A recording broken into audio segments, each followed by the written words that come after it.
It's been called the fastest game on Earth.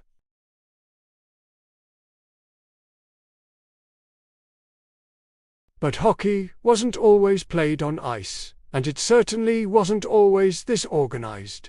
From the frozen lakes of Canada to the ancient fields of Egypt, the story of the stick and ball is thousands of years old. Today, on Core Context, we're sliding into the cold, hard history of hockey.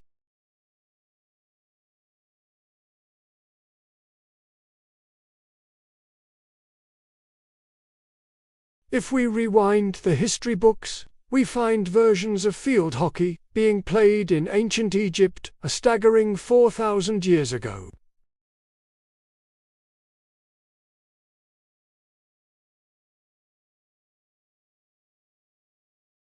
The ancient Greeks had their own version called karetizane, and the Romans played a similar game called paganika, often using a ball stuffed with feathers.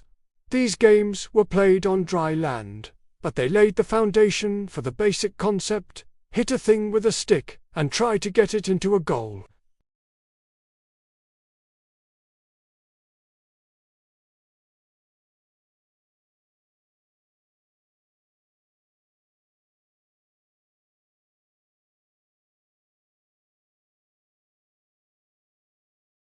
These games were more than just sport. They were deeply cultural, sometimes used to settle disputes between tribes.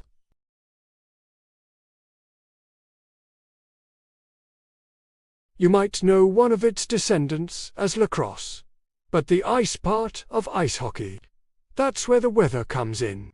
The harsh, long winters of northern Europe and Canada provided the perfect natural arena. Frozen lakes and ponds. Early European settlers, particularly in places like Nova Scotia, brought their own stick-and-ball games from home. The Irish game of hurley, a fast-paced field game, was a major influence. They took the basic idea, strapped on primitive skates, sometimes just blades tied to their boots, and moved the game onto the ice.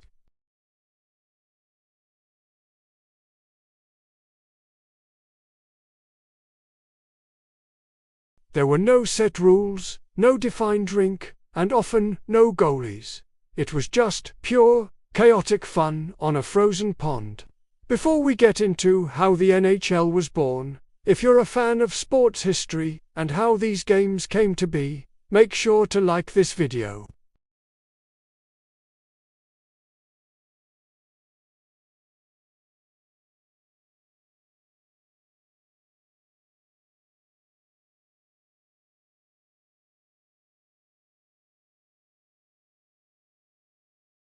The number of players, the size of the playing surface, even what you used as a pucket, was all up for grabs. Teams could have 30 players on the ice at once.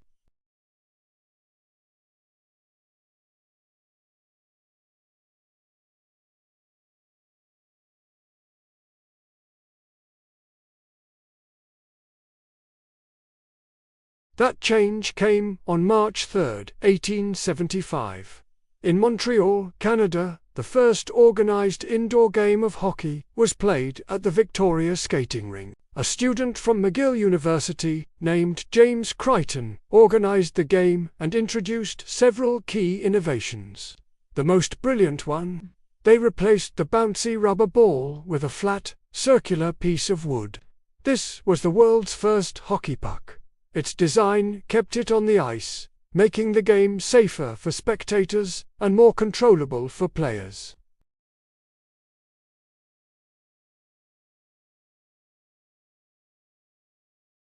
This Montreal game was a revolution.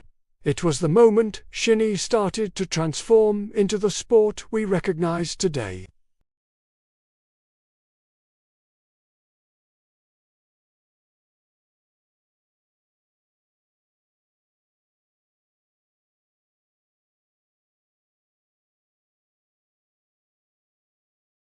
His sons played the game, and he was so impressed by its skill and intensity that he decided to donate a trophy to be awarded to the top amateur hockey club in Canada. He purchased a decorative silver punch bowl for about $50, a decent sum at the time. He probably had no idea what that gesture would become. That simple bowl became the most famous and coveted trophy in all of sports. The Stanley Cup, initially awarded to amateur teams, the competition for the cup became so fierce that it eventually became the championship trophy for professional hockey.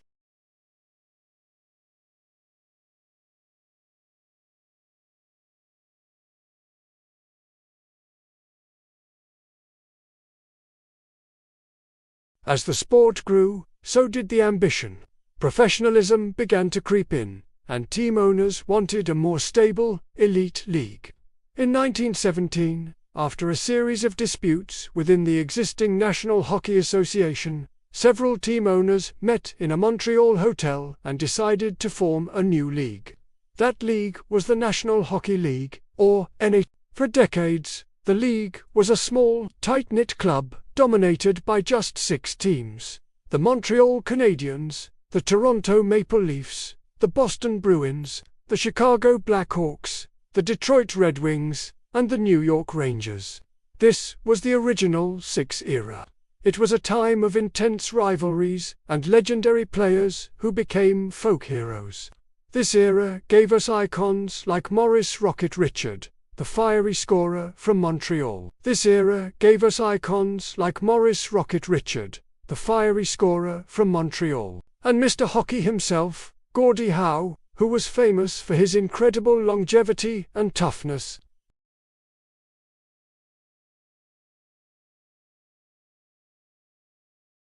But the game was about to be changed forever by a skinny kid from Brantford, Ontario.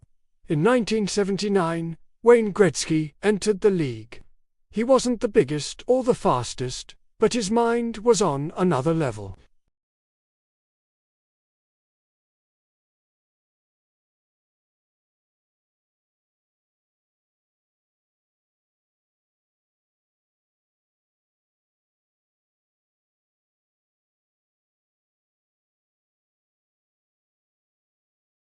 Today, hockey is a global powerhouse. Its international appeal was supercharged during the Cold War, culminating in the 1980 Winter Olympics.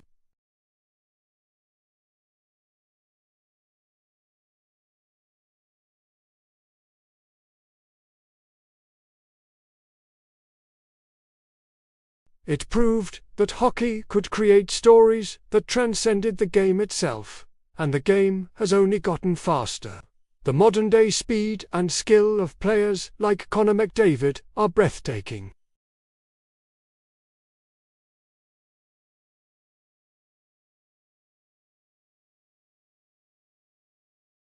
Players now use high-tech, ultra-lightweight, carbon fiber sticks and custom-molded skates that allow for explosive acceleration and incredible agility.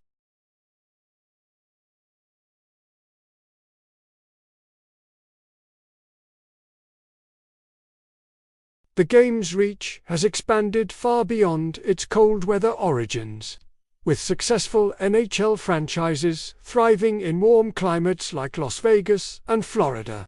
From a simple game with a wooden puck on a frozen pond to sold-out arenas in the desert, hockey has proven that its excitement and passion can thrive anywhere. It's a testament to the game's incredible combination of speed, skill, and toughness. Thanks for watching Core Context. If you enjoyed this history, hit that like button and subscribe for more. Now, I have a question for you. Who is the GOAT, the greatest of all time of hockey? Is it Gretzky with his untouchable records, Mario Lemieux with his sheer dominance, or someone else entirely? Drop your answer in the comments below. We'll see you in the next one.